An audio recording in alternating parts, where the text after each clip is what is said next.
She said to me that justice was more than fair decisions and fair consequences. True justice was a fair system. Wonderstorm is not concerned with subtlety when it comes to the core themes of the Dragon Prince. A black king, a deaf general, a female lead, a mixed race lead, the responsibilities for younger generations to correct the mistakes of their parents. A main villain who is a fearmonger obsessed with the border. Dragon Prince is a progressive show, and the obviousness of this is key. It is vital that we as a society are not too subtle in our politics. Our media should follow suit, especially when it's a show that holds a lot of appeal with a younger audience. The big criticism I and many others have with Season 1 of The Dragon Prince is the animation. Low frame rate on characters in most situations is off-putting, a stuttering effect that causes the otherwise enjoyable cast to clash with their mostly strong designs and the beautiful background art. Fluid animation does occur during combat. Even then though, facial animation from the raising of eyebrows to pouty faces can be rough, and they ended up distracting from those progressive themes. This issue was acknowledged by Wonderstorm co-founder Aaron Ahaz shortly after Season 1 aired, and he claimed the studio would do better for Season 2. Right out of the gate, this appears true.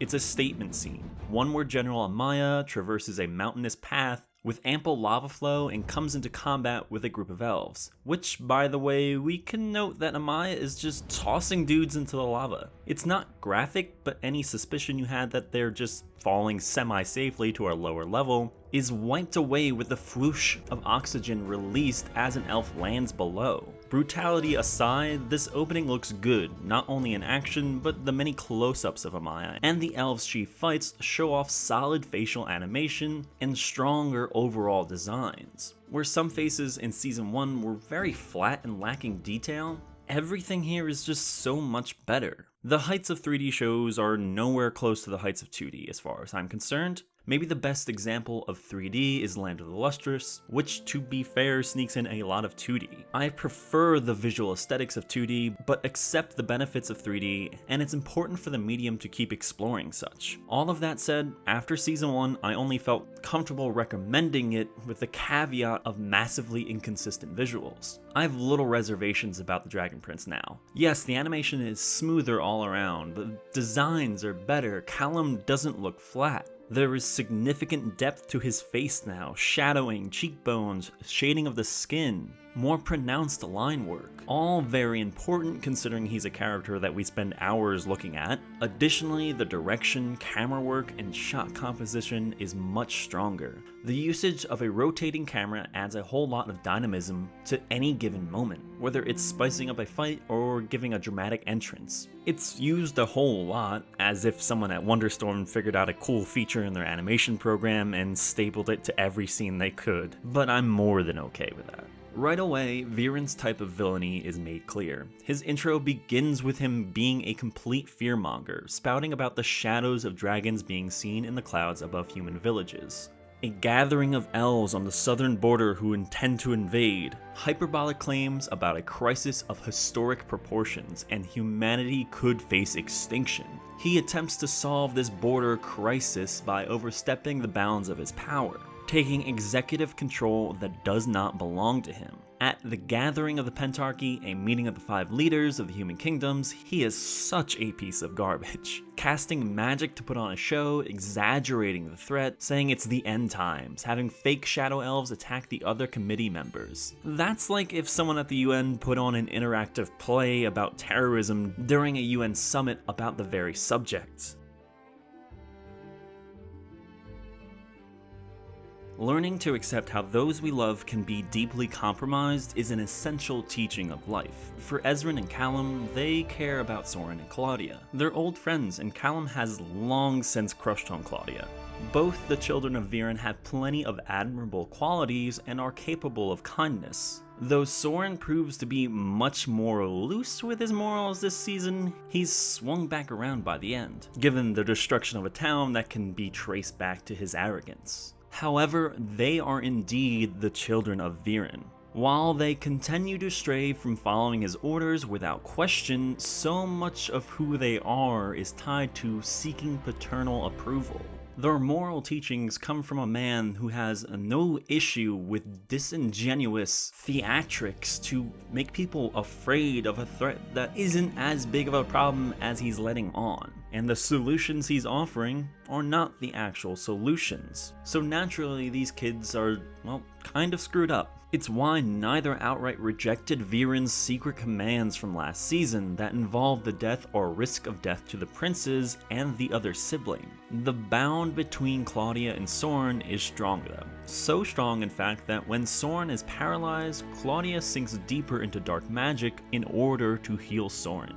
While this may seem like an act of sacrificial kindness from Claudia, steeping herself deeper into the darker side of magic, it's also a selfish act. One that robs Soren of a full arc. When he's bedridden, fully aware that the one identifying mark of who he was, a skilled knight, is now physically impossible for him, this causes a great deal of internal turmoil. Turmoil he needs to grow from, to become self-aware, to realize he has been an entitled brat much of his life, that his attempt to be a prototypical brave knight slaying a dragon was very self-centered. He was so obsessed with his story of being powerful that the lives of many townfolk were decimated. So when Claudia potentially cuts this short, she is so obviously robbing Soren of the potential to be better, to be more empathetic, and this is the person she supposedly cares most for. This also extends to Rayla's bond with Callum and Ezrin. Their entire relationship starts with her trying to murder Ezrin and their father, King Harrow. Now it's balanced upon a lie. Rayla knows the truth of what happened that fateful night they met in the castle. Her group of elven assassins killed King Harrow. She's since withheld this information from the brothers out of fear that they will lose all trust in her. Not just that finding out would cause them the pain of losing a loved one, but that one of the few people they can trust on their dangerous adventure has lied to them. And did so because she believed they wouldn't be capable of recognizing that Rayla was indeed an ally despite her involvement in their father's murder. That what needs to happen is for the trio to come together despite their differences. Rayla is projecting her inferiority complex upon others. What I really appreciate from this dynamic is that it's not a drawn-out conflict though. When Callum learns of his father's death from Claudia, he gets into a heated discussion with Rayla, but the next morning they have a heart-to-heart. He isn't able to break the news to Ezrin and understands why Rayla couldn't do the same. Rayla apologizes nevertheless, saying he had the right to know.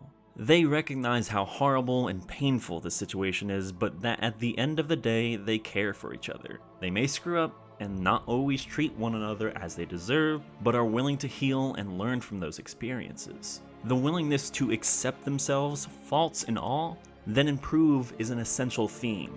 In Season 1, Callum is well-intentioned but entitled and oblivious to those around him. He constantly put Rayla in danger, relied on her far too much, and while not an outright bigot, still made plenty of mistakes when it came to respecting Rayla's ethnicity. The unwittingly insensitive crap a well-off white dude of our Western world would do despite having every intention of doing right by any given group of minority. The type of person who needs to talk less and listen more. Callum is getting there. Slowly, but getting there. My hope is that despite how by season's end, Callum is openly wielding magic, he doesn't become some powerful mage. So far, his arc is shaping up to be a fairly straightforward hero boy who, despite being told he can't achieve certain things in life, does so anyway. All because he believes to have some grand destiny and that he can really do it if he tries hard. I've seen this story 1,000 times. The show directly pays homage to one of the most popular versions of this tale, the original Star Wars trilogy, when Callum has his struggles with the dark side.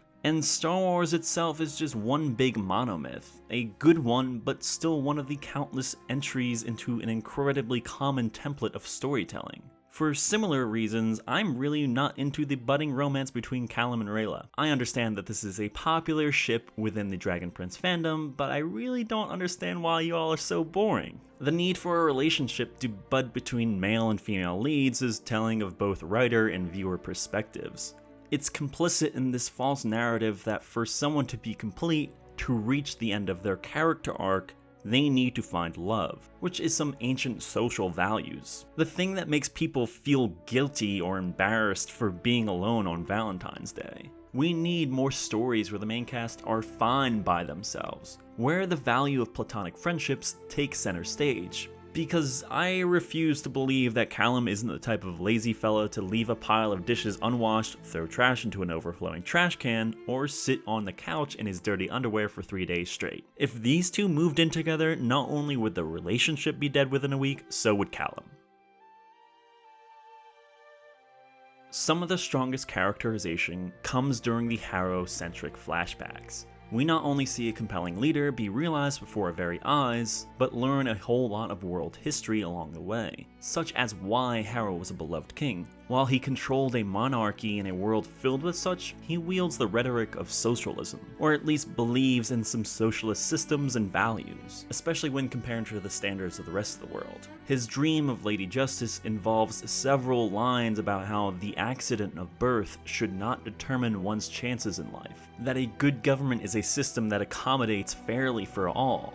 Harrow was considered a servant king. He has a globalist mindset too, lending aid to the kingdom of Durin when they are suffering from a famine. He did so despite not having enough resources for his own kingdom, stating it would be better to help and share in the suffering than to hoard all they have and watch thousands die. Unfortunately, while his intentions are pure and he certainly did much good during his reign, Harrow took shortcuts. He was an improvement upon previous leaders, but still learned under them, still grew up in a world created by them, and for that reason made similar mistakes. Rather than planting the seeds for systems that would make the world better over time, he compromised his morals with the aid of Viren's dark magic, which in turn caused a series of events that led to his wife's death, the return of conflict between humans and elves, and his assassination.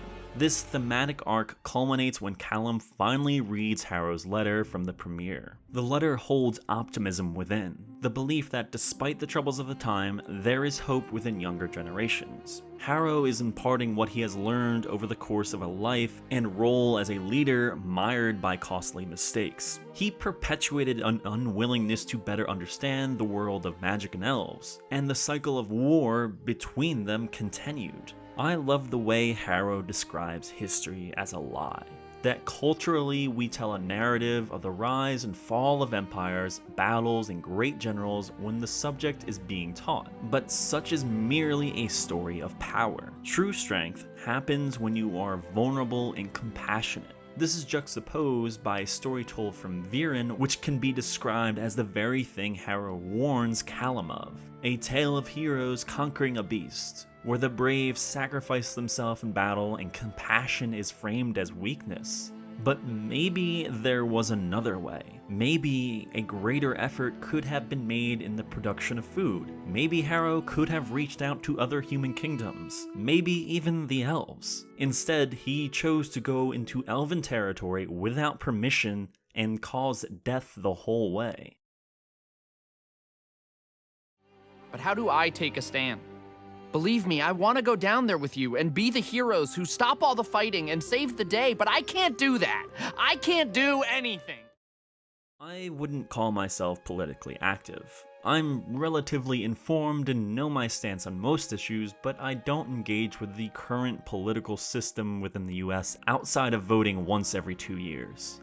Even then, my views on the system through which I engage minimally with is cynical.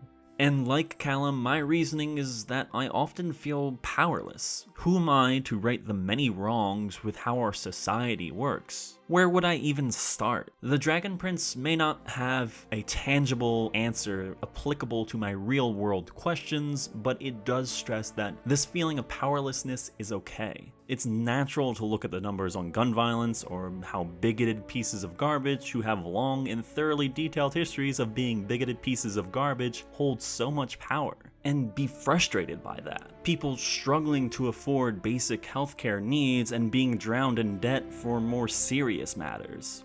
To think that we see obvious issues and can't even get everyone to agree their issues is demoralizing. But we have to reject that feeling in the long run. We have to find ways we can positively impact our society, to change the narrative of history from one of power to one of compassion. So why don't you throw a little compassion my way and consider donating to my Patreon. If you do so, you'll gain access to bonus writings and your name will appear in the credits like the fine folks listed here. Yep, that definitely didn't undercut anything I just said.